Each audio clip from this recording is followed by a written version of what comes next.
Brought to you by KR Mangalam University. We provide you the platform to turn your dreams into reality. Give wings to your aspirations with KR Mangalam University.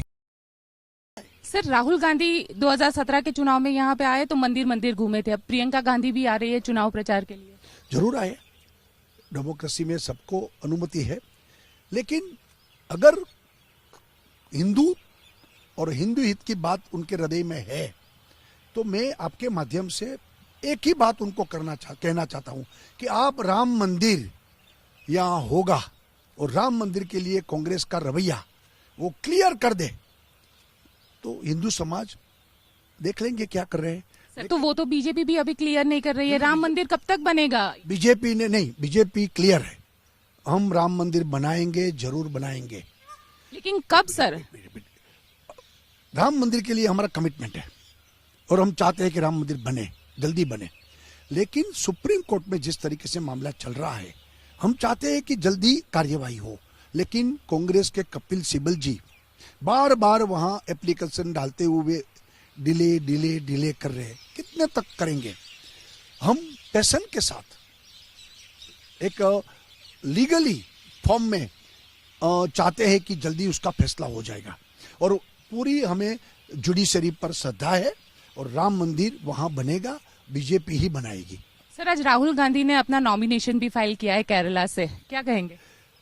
मैं इसलिए कह रहा हूं कि वो दूसरी seat उन्होंने जो सिलेक्ट की, इसका मतलब अमेठी से वो हार रहे हैं और इस डर के कारण वो केरला गए। और केरला की सीट कैसी चुनी उन्होंने? अगर साउथ में उनको जाना था तो बेंगलोर जा सकते थे, चेन्नई में से चुनाव लड़ सकते थे, कोई भी कैपिटल से लड़ सकते थे।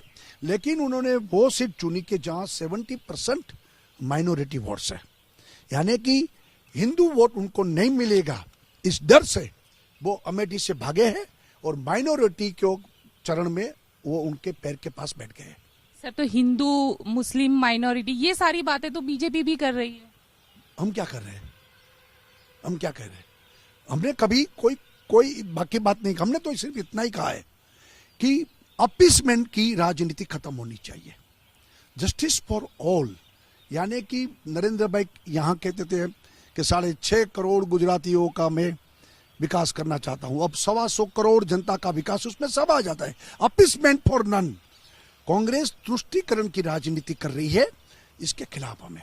सर, एक बीजेपी अध्यक्ष अमित शाह जी ने भी यहाँ से पर्चा भरा है, लेकिन लाल कृष्ण आडवाणी जी उनके पूरे रोड शो में कहीं नहीं दिखे। कांग्रेस आरोप लगा रही है कि मार्गदर्शन मंडल में भी अच्छी तरीके से नहीं रख रही है बीजेपी। कांग्रेस के पास कोई मुद्दा नहीं है, ऐसे फालतू बातें कर रही है।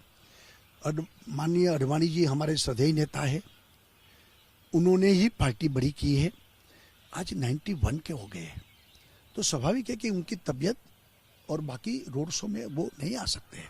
सर, तो क्या प्रचार के लिए आएंगे? क्योंकि ये उन्हीं की सीट रही है और सालों से वो यहाँ से चुनाव भी जीतते रहे। एक्चुअली मैंने बताया ना कि एक 91 के उम्र के हुए हैं, ये गर्मी की सीजन में ये सब चल रहा है, तो उनकी तंदुरुस्ती के बारे में हम सोचते हैं, देखते हैं वो क्या तय करते हैं।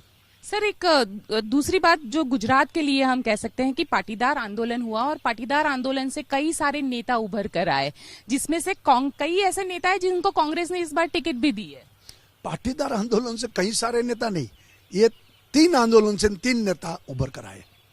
उस वक्त भी हम कहते थे कि ये कांग्रेस की डिजाइन है, ये तीनों कांग्रेस के डिजाइन के मुताबिक काम कर रहे हैं, तीनों कांग्रेस के वो हाथा बनकर कांग्रेस का ही इंस्ट्रूमेंट बनकर काम कर रहे हैं। हमारी बात सच हुई, तीनों कांग्रेस में चले गए, हार्दिक भी कांग्रेस में ऑफिशियल चले गए, लोगों को पता चल गया गुजरात में, और आज तीनों समाज उनसे दुखी, परेशान, आक्रोश में है कि हमारे साथ उन्होंने मजाक किया है, हमारी भावनाओं के साथ उन्होंने खिलवाड़ किया है, और इसलिए तीनों समाज आज तीनों लीडर से नाराज है। सर, अगर तीनों लीडर से नाराज होते तो बीजेपी को आखिरी वक्त तक टिकट क्यों घोषित नहीं करनी पड़ी? नहीं, वो इसके कारण कहाँ की हमने? सर, कल एचएस पटेल टिकट दिया, पटेल को दिया, कोई इसके कारण थोड़ा है।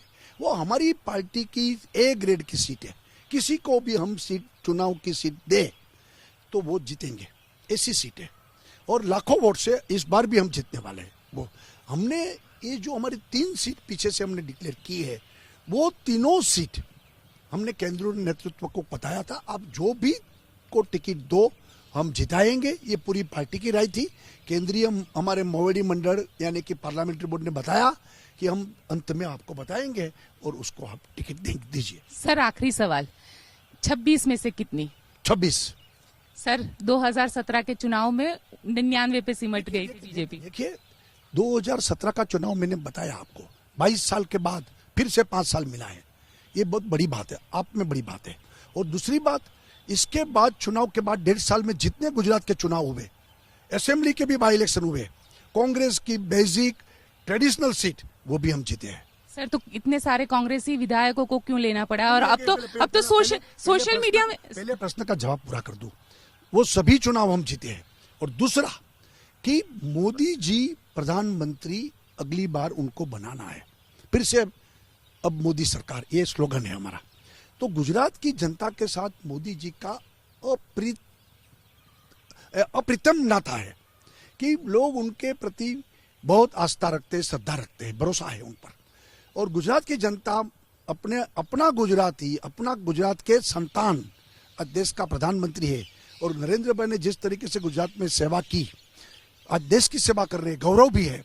तो गुजरात की जनता उत्सुक है कि उनको दोबारा प्रधानमंत्री बनाना है, इसलिए हम 26 से 26 सीट जीतेंगे। सर लेकिन अब तो ये कहावत सोशल मीडिया पे बहुत वायरल हो रही है कि अगर बीजेपी सरकार में मंत्री बनना है तो कांग्रेस से विधायक बन जाइए। देखिए कांग्रेस के बहुत सारे विधायक हमारे में आए हैं, हमने सभी को मंत्री नहीं बनाया है।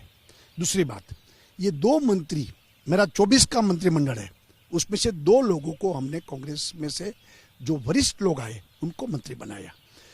एक कुंवरजी भाई और दूसरा जवाहर भाई, दोनों 5-5 टर्म से कांग्रेस के सीनियर एमएलए थे और दोनों अपने समाज के एक राष्ट्रीय अध्यक्ष है और आहिर यानी कि यादव समाज के स्टेट के अध्यक्ष है। ये दोनों वरिष्ठ लोग हैं, तो मंत्रिमंडल में है मेरे साथ। सर जरूरत क्यों लग रही है? जरूरत की बात नहीं है, सवाल पॉलिटिक्स में पार्टी ओपन है, अच्छे शक्तिशाली लोग कांग्रेस छोड़ रहे हैं, इसकी चिंता आपको करनी चाहिए। कांग्रेस को यह पूछना चाहिए क्यों छोड़ रहे हैं आपके यहाँ से। वो इसलिए छोड़ रहे हैं कि कांग्रेस सिर्फ परिवारवाद में ही, एक परिवार को आगे बढ़ाने के लिए पूरी कांग्रेस आज डूब रही है, ये सबको पता चल गया है। अपना भविष्य कांग्रेस में समाप्त हो रहा है। पॉलिटिकल अब आने वाले दिन में कांग्रेस का कोई भविष्य नहीं है, न नेता है न नीति है, नीयत भी कांग्रेस की अच्छी नहीं है, ये मानते हुए सब छोड़ रहे हैं। तो कांग्रेस को पूछना चाहिए, हमें नहीं, क्या क्यों आपके लोग कांग्रेस छोड़ रहे हैं। आज भी एक कांग्रेस के एमएलए ने कांग्रेस में से इस्तीफा दिया, एमएलए ने। सर वो तो टिकट ना मिलने से, जो भी है, लेकिन प्रॉब्लम कांग्रेस का है, हमारा नहीं है। सर प्रियंका गांधी गुजरात आ रही है, प्रियंका गांधी ने कांग्रेस ज्वाइन किया, यूपी में घूम रही है। देखिए कांग्रेस के लिए ये चुनाव लड़ाई अस्तित्व की है, उसको वो बड़े बड़े महागठबंधन की बात की और बंगाल में, कलकत्ता में एक मंच पर सभी ने एक साथ हाथ जोड़ते हुए हम सब एक ही बताया। और बाद में तुरंत ही यूपी में मायावती और अखिलेश ने सभी टिकटें बांट दी, कांग्रेस को ठेंगा दिखाया, टिकट नहीं दिया। अब उनको यूपी में अपना अस्तित्व दिखाने के लिए प्रियंका का उतारना पड़ा है। और हम चाहते हैं कि कांग्रेस भी जोर लगाए, ये लोग भी जोर लगाए, बीजेपी को लाभ होगा।